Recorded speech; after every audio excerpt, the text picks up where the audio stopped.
Hello বন্ধুরা, আজকে আমাদের বাড়িতে একাদশীর জন্য ঝুলন স্টার্ট হচ্ছে। তো তার সাথে সাথে কিন্তু 15ই আগস্ট আছে, তো স্বাধীনতার জন্য তোমাদের অনেক অনেক শুভেচ্ছা। আর যেহেতু ঝুলন স্টার্ট হচ্ছে তার জন্য বাড়িতে একটা ছোট করে পুজোর আয়োজন করা হয়েছে, যেহেতু আমাদের রাধাকৃষ্ণ আছে। তো চলো তোমাদেরকে পুজোটাও দেখাই, আজকে বাড়ির পুজো কীরকম কী। তো সকাল সকাল আমি এখানে স্নান সেরে একদম পুজোর জোগাড়ে বসে পড়েছি, কারণ বেশি টাইম একদম নষ্ট করা যাবে না, কারণ তাড়াতাড়ি পুরোহিত চলে আসবে। সেই কারণে একদম চান টান করে আমি একদম রেডি হয়ে বসে পড়েছি। এখানে এখন আলপনা দিচ্ছি, এরপর আমি ঠাকুরকে সিংহাসনে তুলব, তারপর পুজোর জোগাড় করব, ফল কাটা সব কিছুই আছে। তো বাড়িতে মা আছে, বাপি আছে, আমার হাজব্যান্ডও আছে। তো সবাই মিলেই আমরা হেল্প করছি সবাইকে, যাতে তাড়াতাড়ি সমস্ত কাজ ভালোভাবে হয়ে যায়। তো এই হচ্ছে আমাদের একটা সুন্দর দোলনা, যেটা বাপি একদম অর্ডার দিয়ে বানিয়ে নিয়ে এসেছে। তো এই দোলনাটাকে কালকে আমরা সারা সন্ধে ধরে ডেকোরেশন করেছি সবাই মিলে। বাড়ির পুজো যেহেতু আমরা 4 জনাই আছি বাড়িতে মেম্বার হিসাবে, তো সেই জন্য তার ফল কেনা, ফুল কেনা সব কিছুই আমাদেরকেই করতে হয়েছে।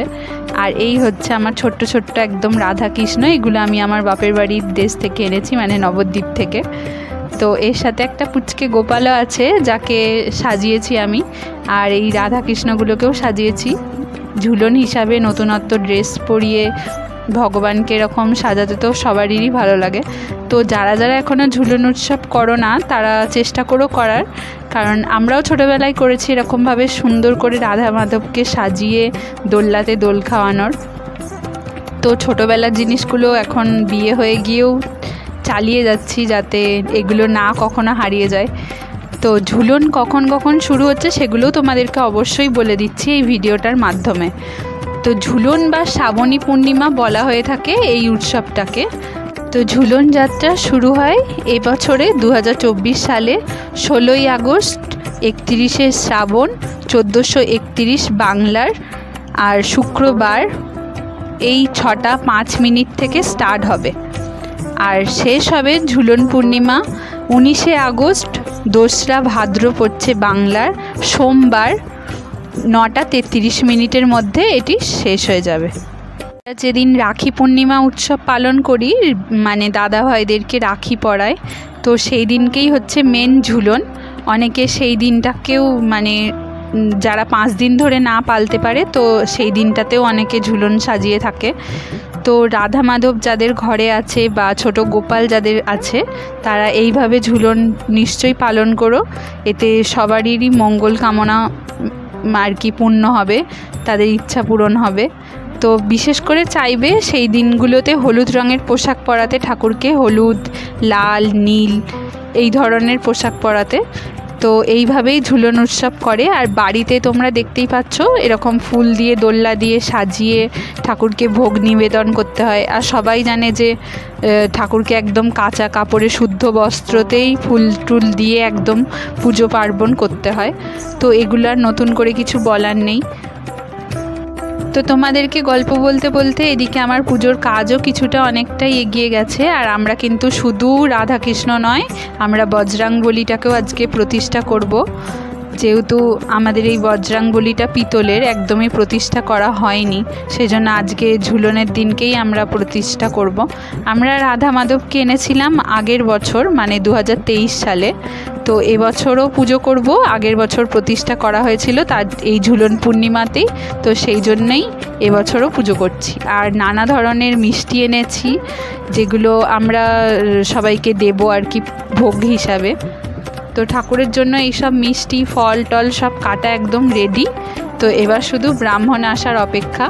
তো তোমরা দেখতে থাকো আমাদের পুজোটা কেমন লাগলো অবশ্যই জানিও, এরকম সাজানোটাও কেমন লাগলো অবশ্যই কমেন্ট।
मङ्गलङ्गपदेन्दोगपदतोगसुभोम् नमोदगनमोऽस्याद्विष्णवेदेवाय सेवादवचे माधवदिदे सदन्ते साधव सर्वे सदवा गज्जे सुसीमाधव शुक्लां मलङ्घनो विष्णो देवजङ्गविकवासप्य नमः पदापदवामे दुप्य नमः पदमे स्वामे दुप्य नमः पदो सर्वविघ्नहर्तृ नमोऽस्ते ओम पुष्पे पुष्पमहापुष्पे सुपुष्पलितराजहितो सदैव कन्नात् पदन्ते पदो सुदर्शनवानतुदेवेन नमो निसावे नमोऽस्ते ओम खड्गोतुलोतनो।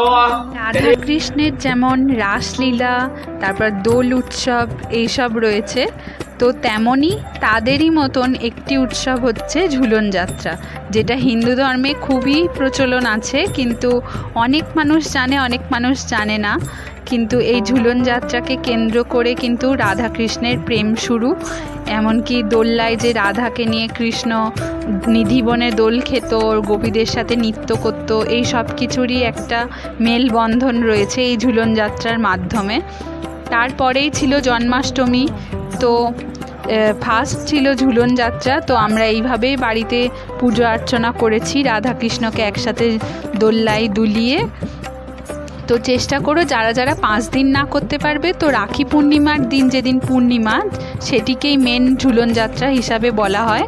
তো সেই দিনকেও তোমরা কিন্তু রাধাকৃষ্ণকে এরকমভাবে ঝুলন সাজিয়ে তাকে দোল্লায় চড়াতে পারো। তো এই বিশেষ অনুষ্ঠানগুলো বিশেষ বিশেষ জায়গাতে খুব বড় করে হয়, যেমন বৃন্দাবনে তো হয়ই, এছাড়াও নবদ্বীপে হয়, মথুরায় হয়। তো নবদ্বীপের ইস্কন মন্দির তোমরা সবাই জানো, তো সেখানেও খুব বড় করে হয়। এমনকি নবদ্বীপ ধামেও অনেক অনেক মন্দিরে খুব সুন্দর করে রাধাকৃষ্ণের মূর্তি সাজায়। যদি আমি যেয়ে থাকি তো অবশ্যই তোমাদেরকে সেখান থেকেও ভিডিও করে দেখাবো। তো এইভাবে আমাদের বাড়িতে একটু ছোট করে ঝুলন যাত্রার আয়োজন করা হয়েছিল। তো যদি ভিডিওটা ভালো লেগে থাকে তো অবশ্যই একটা লাইক করে দিও আর চ্যানেলটাকে সাবস্ক্রাইব করে দিও। আর এরকম করে পারলে ঝুলন তোমরাও বাড়িতে সাজিও, দিয়ে ঠাকুরকে পুজো দিও। এখন আমাদের ঠাকুর মশাই এই দোল্লাটাকে একদম উৎসর্গ করে দিচ্ছে আর কি। ফার্স্ট ওনার হাত দিয়ে এই আমাদের রাধা কৃষ্ণকে দোল দিয়ে তারপর আমরা সবাই মিলে একে একে ঠাকুরের কাছে এরকমভাবে রাধা কৃষ্ণকে দোল্লায় দোলাচ্ছি, নমস্কার করছি। তো বাড়ির সবাই মিলেই আমরা এই রকমভাবে সবাই একবার করে ঠাকুরকে দোল দিচ্ছিলাম। তো তারপর প্রসাদ দেয়া হবে, তো সবাইকে সেই জন্য তার আয়োজন করা হচ্ছিল। ছোট মামু আসবে, ছোট মামু এসে কৃষ্ণকে একটু মন্ত্র পাঠ করে শোনাবে।